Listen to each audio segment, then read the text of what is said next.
Hello there, music fans of all kinds, and welcome to Explore Tulsa. Oh no, you said music. You're not gonna try to sing, are you? No, but I was thinking about talking about my college days when I had an air band. Man, we rocked. Instead, why don't we introduce everyone to an actual blues guitarist that will even play a real guitar for us? Well, Dylan Whitney is pretty amazing. He kind of reminds me of me if I could, play for real.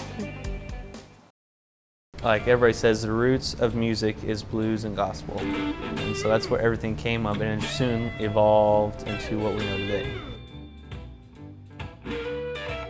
I first started when I was 10 years old. My parents used to have a Southern gospel group, and they used to play for a while, and they've kind of got me started into that because I used to be in sports a lot.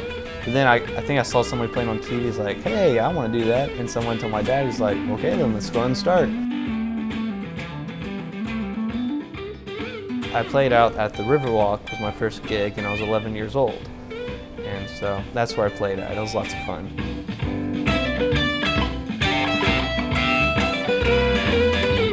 I do write my own music, but the thing about writing music is it can come to you instantly when you're just trying to create something. But most of the time when creating music happens for me, it's just in the middle of nowhere. Like I'll be driving like, oh, well that's cool. So I'll grab my phone and say, okay, this is so-and-so for a song and look at it later. And so that's what I'll do. So, because what happens is if you don't write it down or voice record it, you'll lose it and you'll be so frustrated that you can't remember it. And so you're hitting your head on a wall.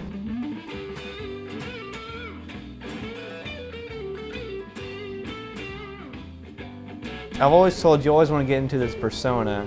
Like you want to be this really nice guy off stage, but you also want to be the same guy on stage, but you also want to give a show.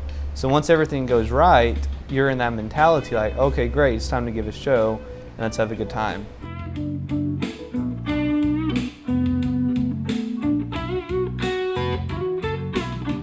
What you want to do when you're first getting out there is to go out and try to play anywhere you can, like a festival, and then people will say, hey, you're really good, or they'll start talking to you and they'll give you advice on what to do. And so what I'd recommend for production is my dad, he's helped me out a lot, and if you have someone that is really able to help you, like a parent or a guardian or just a best friend or something, ask them to help you out with production, and it'll help you to get noticed by these other places and to try to get into restaurants and slowly work up from there.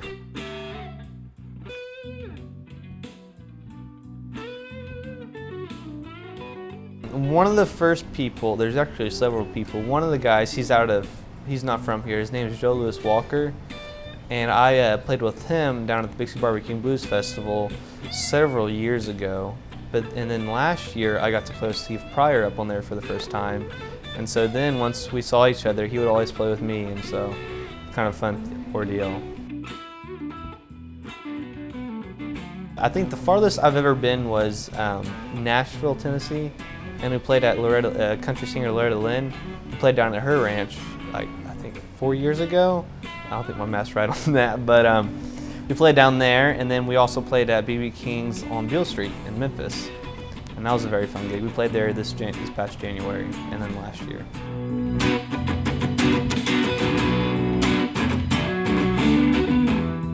It's really cool to be able to meet the people you get to meet in this industry, but after playing it so long, it kind of becomes second nature to you. You love to do it. So it's a job, but then it's not at the same time.